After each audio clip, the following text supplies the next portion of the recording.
Hi, everyone. I'm Elian Salvadifker from LBAN, the Latino Business Action Network.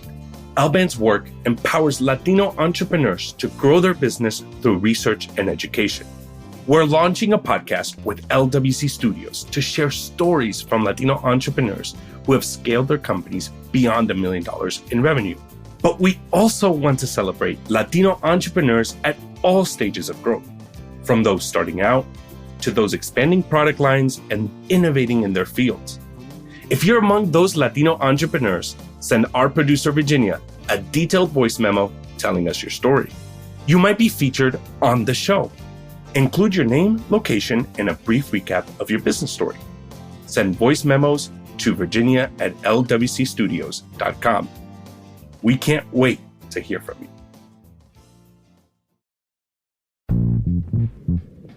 What's up, everybody? Welcome to How to Talk to High Achievers About Anything. I'm Stevon Lewis, a licensed psychotherapist. Today, we welcome Dr. LaFrancia Pipkins. Dr. Pipkins is a professional coach who works with Black therapists. She's really strategic about how she runs and grows her coaching business, while also managing her chronic depression. Trying to create a balance between taking care of herself and pushing herself professionally is a constant struggle. Let's get into it.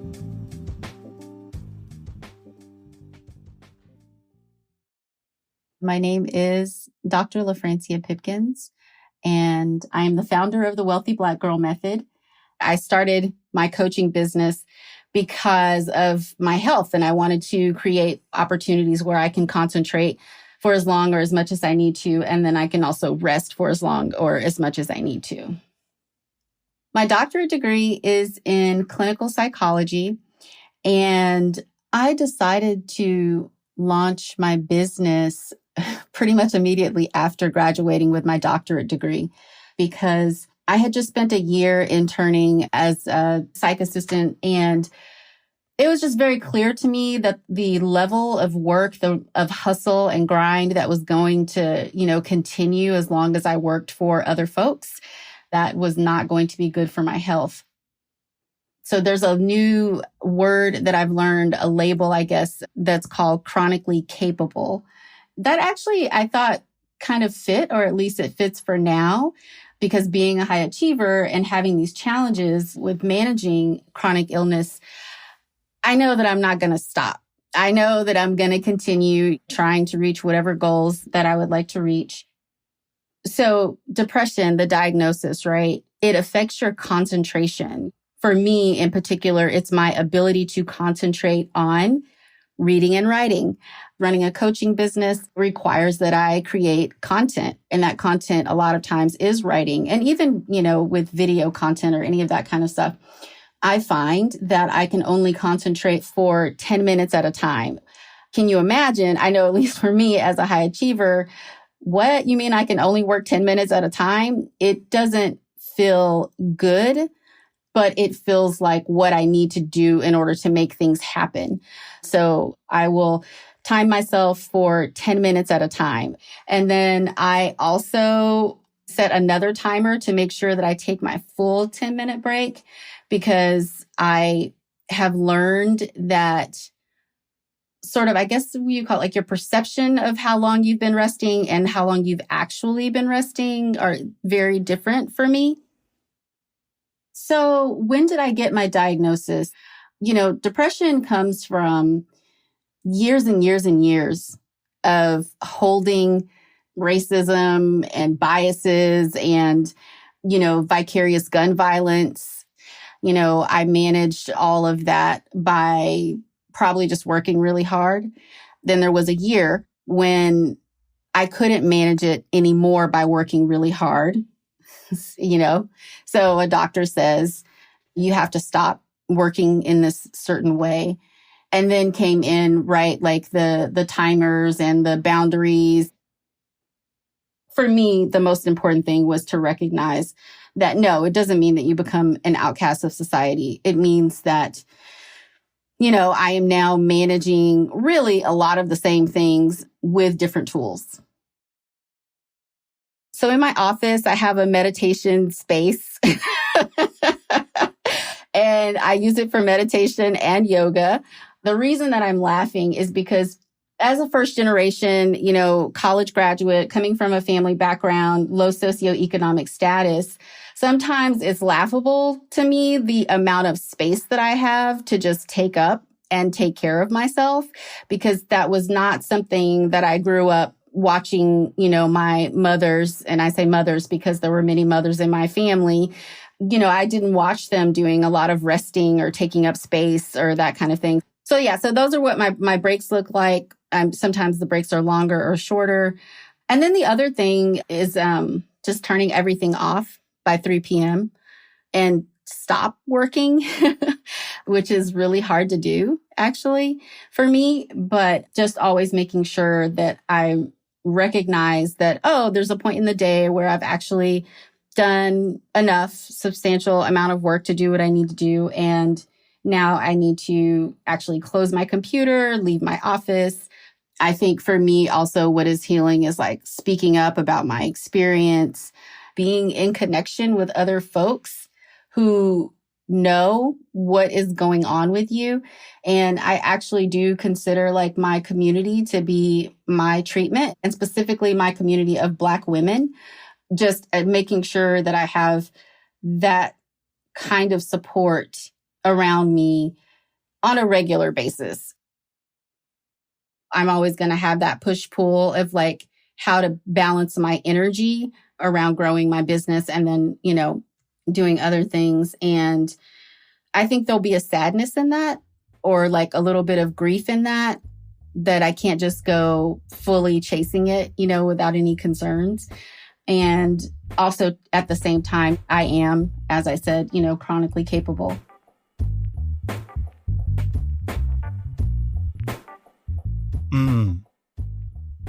Thank you, Dr. Pipkins, for sharing what you're going through with us. Hi, everybody. Juleka here. Our show is part of the Pro-Democracy Podcast Coalition. Wherever you fall on the political spectrum, I think you and I can agree that in a functioning democracy, the winners should be determined by the voters. But as you know, that almost didn't happen in 2020. In some places, it came down to a few election administrators who stood up to authoritarians. And now, as we head into the next presidential election, extremists are working to intimidate and replace nonpartisan election workers with yes men who might reject election results. These attacks on our elections have led to harassment and even death threats directed at election workers. Our show has partnered with the grassroots pro-democracy organization Represent Us to give you the tools you need to protect free and fair elections. Visit represent.us/pod. That's represent.us/pod. There, you can learn more about how you can show support for these election workers. Thanks for listening to this show. I'm Monica Lopez, senior editor at LWC Studios. The Supreme Court decision to repeal Roe v. Wade devastated me, our team, and many of our colleagues in podcasting. That's why we're participating in the Listen to Women Coalition. We've launched a merch campaign with 100% of proceeds going to the National Network of Abortion Funds, which helps to remove barriers to abortion access. Buy a t-shirt, wear it to the next protest and the next voter registration drive, and in November, rock it all the way to the polls. You can find a link to purchase your Listen to Women tee on LWC Studios' Twitter account at LWC Studios, or in the episode notes right in your podcast app. When I was listening to Dr. Pipkins talk about her situation and her experience, what stood out to me was the insight she brings to understanding who she is. There is a conflict that's internal with her, of where she has this chronic illness that she talks about, of having to struggle with depression. And she also has this desire to do a lot, coming from a family where the mothers are really driven and do a whole lot. And she has this desire to do more and do more quickly. And depression doesn't let her do that. And so part of what we know about depression is that it often makes it difficult for us to do the things we would do normally. And I think it's important that, she's able to understand that, and she's taking some, precautions or made some adjustments to her life to be able to attend to that, the impact that depression has on our life, but it's still very frustrating. high achievers really are the manifestation of their ability to focus on and make improvements around things that they aren't satisfied with. For someone with depression and who is highly capable, like Dr. Pipkins, it's doubly tough to be limited when you know you can do more. This is something I have seen with other high achievers that I've worked with. And I like the label that Dr. Pipkins gave it, chronically capable, where I have the ability to do a ton of different things with which most high achievers do. And I am forced to pick and choose which things I am going to engage in or where I'm going to put my time and my efforts. I've seen that. And what it leads to is this feeling of not having done enough. I've just missed what I could be doing. There's kind of this like analogy or like a study that was done about Olympic athletes, and the ones who receive silver are more distressed than either the bronze or the gold medal winner. The gold medal winner has gotten the best prize you can get, right? They're the best, fastest out of all the people that came to the Olympics. The bronze medal winner is super excited to have made it onto the podium. So they're like, I almost didn't medal. And they are, happy as they could be. The silver medalist only looks at the gold medalist, the person in front of them, and says, I almost made first. I was almost the best. And so they feel a little bit more distressed. And I feel like that's what's going on with Dr. Pipkins often, where she's able to recognize that she could do more and there's more in her, and that she can't really bring that to fruition all the time. For someone like Dr. Pipkins, who recognizes that there are going to be limitations, I would recommend, and I'll speak from my own experience of having asthma and where there are things that I have to be mindful of as it relates to exercise because it will, trigger kind of my asthmatic symptoms. For her, she's found some workarounds, but I think the reality is that we've got to change our expectations of what we can do. The tendency is for people to diminish the quality of that because I know I could do more if this thing weren't there, right? Like if I didn't have depression, if I didn't have asthma, if I, had parents that went to college, if I had more money growing up. That's good, but that's wishful thinking because those things aren't true. Syllogistic reasoning, the if-then kind of process that if I didn't have depression, if I didn't have asthma, then maybe I'd be a world-class athlete. And so what we've got to deal with or operate from is a place of what we do have and what we do know.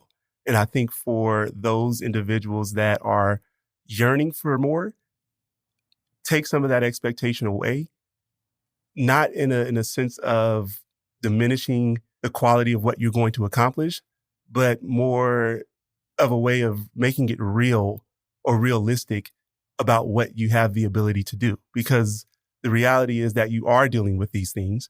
You can't remove them. So then it's not really helpful to you to think about what you could do if. Let's talk about what you can do because. I use an analogy to kind of describe that. I talk about a Ferrari, an amazing car, goes really fast. It's a status symbol. It looks cool, comes in, not so many colors, but, red, and it's well known and it says a lot about you before you get to a place. Also, it's high in maintenance. It gets poor gas mileage. It's very expensive. For you to want a Ferrari to be a Prius, that's not going to happen. You bought a Ferrari because it is a Ferrari. And so you've got to accept all the things that come along with it. And we should do that with ourselves too, the good and the bad. Part of our experience has shaped who we are. And so for Dr. Pipkins, having depression makes her interact with the world in the way that she does. And so she's had to find some workarounds and she's had to shift maybe her dreams a bit. And she'll be successful in her own way. And that's what it's about. It's about being successful in your own way with what you have, not with what you wish you had. Part of what Dr. Pipkins kind of identified is that she's going through a process of grieving the loss of this imagined identity of where she could be if.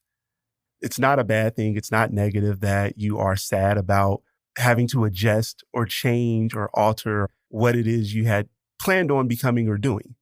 It's okay.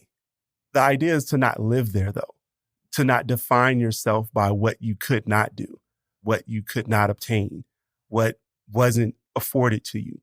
It's more about what you will do now with what you have. And I think that that's where she's getting to, that place of I'm slowly accepting that I have some limitations. And then how do I work within these limitations? It's saying these are the rules of the game for me. How do I play my best and be as successful as I can within these rules? When we take ourselves out of it and how upset and unhappy we are with the fact that we didn't get to create the rules, then we can kind of allow ourselves to say, well, this doesn't mean that I won't be happy or won't be fulfilled. It's just saying that it's not going to look like how I thought it would. And that's okay. Part of the homework I often assign to folks is to have them write down what is it that you are able to accomplish? What are the things you have done? And then kind of adopt more of that as a way of defining your true talents and capabilities. So you've had depression. You've been dealing with it for a while. You're still a doctor. You've still created a business. You're still out adjusting and making, small minor changes to the way that you work. You are still chronically capable. Focus on those things as opposed to the fact that you can only work 10 minutes. Or again, that syllogistic reasoning, I could have done more if I would have been able to work 60 minutes. Well, you couldn't, and you could work 10. So what did you accomplish in those 10? Let's be proud of that. It's really hard to do. And I think, that's the important part, is recognizing that it's not easy, but necessary to temper your expectations a bit so that you can still thrive and go be great.